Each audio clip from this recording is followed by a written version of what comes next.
Ladies and gentlemen, boys and girls, it's time once again to start your engines. Because the Coon Prairie Ramblers are in the house. That's where we confabulate and mind meander and talk about just about everything there is to talk about. Yeah, we do. And along to help us talk about them things which we are about to talk about, we got KC and the Moonshine Gang. Badges. We don't need no stinking Thinking badges. Badges. You ever saw that movie? Never mind.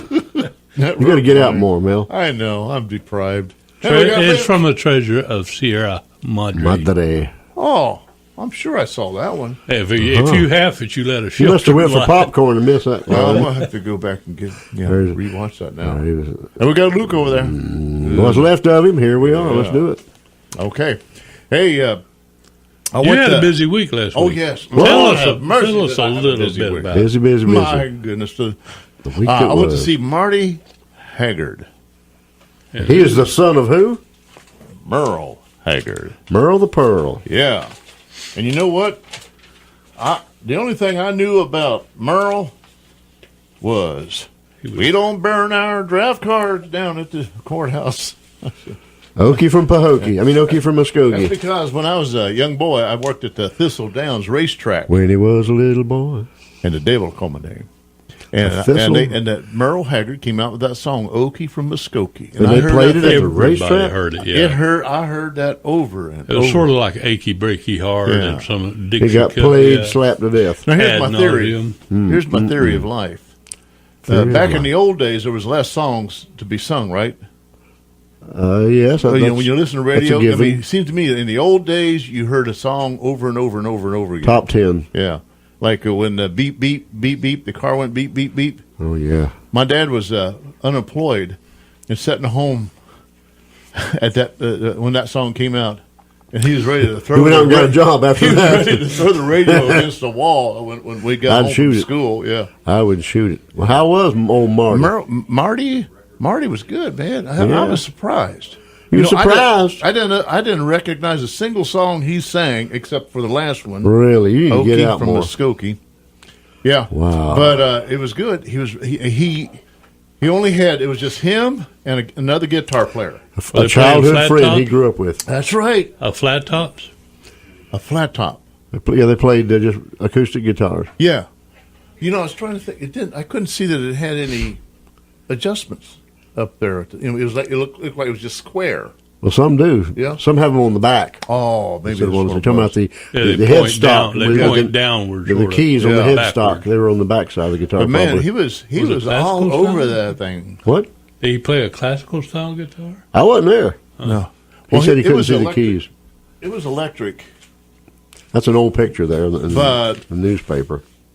But Marty's was acoustical looking, but it was had, plugged in, but plugged in, it wasn't like an electric, regular rock and roll guitar. he told the story about his friend there, and all the stories about growing up, being in the hotel rooms, and Lefty Frizzell being his dad's hero, and That's right. and Wow. boy, he kept saying his dad had the most number one hits in country music. I don't know about that. Be hard to beat old Conway Twitty and George Strait. Yeah. It's probably some category. Yeah. Or so many running, But or so anyway, many he weeks was, on the charts or and something. He had he talked about some of the songs he wrote, or some of the albums. I don't know if he wrote them, but some of the stuff he had available you could buy. And he says there's one down there. He says there's a song down there about Jesus, and he says if you don't know him, you need to get acquainted with him. There you go. That's a good plug. Yeah, but you know what? Mac Payne, a friend of mine from Lake Placid, was here Friday at the Veterans Corner. Right. And Mac had saw him the previous night in Lake Placid. Right. And he was saying he really gave a good witness over there. kidding. I mean, he was all over with it. Yeah. Good. I met Marty when he was here 2 or 3 years ago. He played at the Turner Center, and Joe Gallimore, who's on this radio station quite a bit, had me draw a caricature of him. And they had a raffle, and whoever won the raffle, Marty autographed it, inscribed it to them. Yeah. And It was a funny thing quite a with bit of money. Joe Gallimore Friday night. There was this lady got kind of like happy. And Not happy. She wanted to dance, and then she got her paramour out there, or her and wanted him to get dancing, but you could tell he didn't want to dance. Uh-oh. He didn't even want to be up front of everybody. And then he finally just got fed up with it and left. And then Joe Galmalter came out there to kind of like, Calm her down. quail the situation. Yeah. And she started dancing with him. She started dancing with him. Go Joe.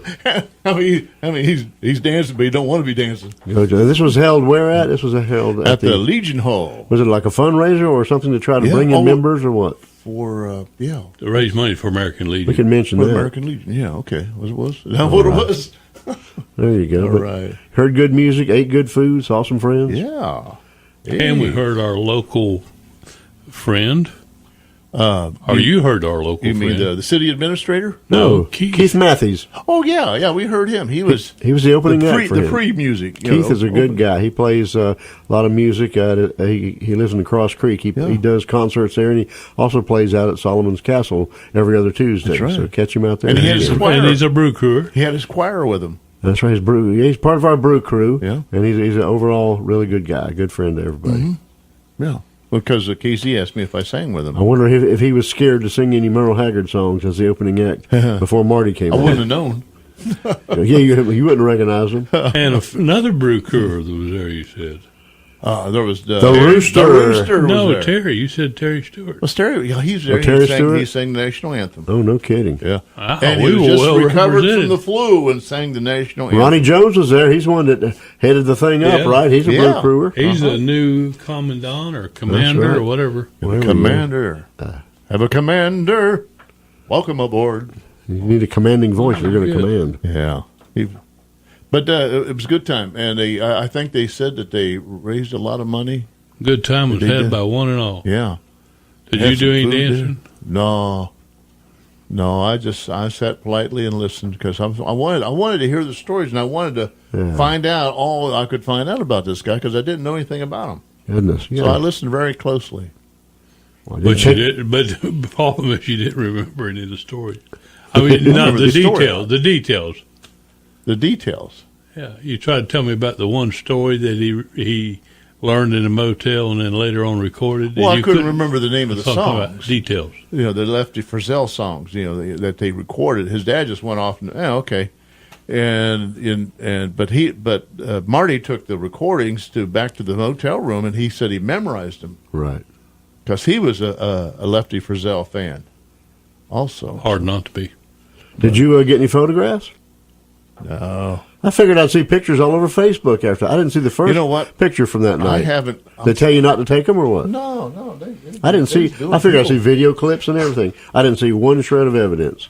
Maybe it didn't even happen. Maybe I shouldn't tell the story. I'll tell it anyway. Oh, boy. Asina, Royce, Rooster's wife. That's she was Mrs. there. Rooster. And the people sitting in front of her was having a hard time taking a picture, with a camera. And so she was polite. She went up. Would you like for me to take a picture for you? I'll go get a closer one.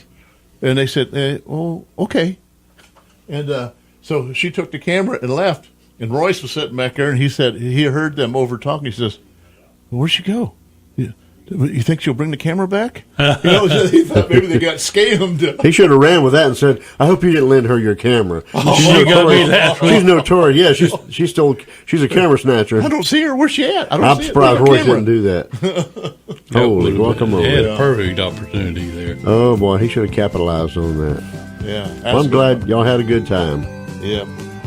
Well, we down about 30 seconds, boys and girls, so we're gonna have to slip on out of here, make like a train and leave track. But we'll be back in a short, so y'all stand by for station identification.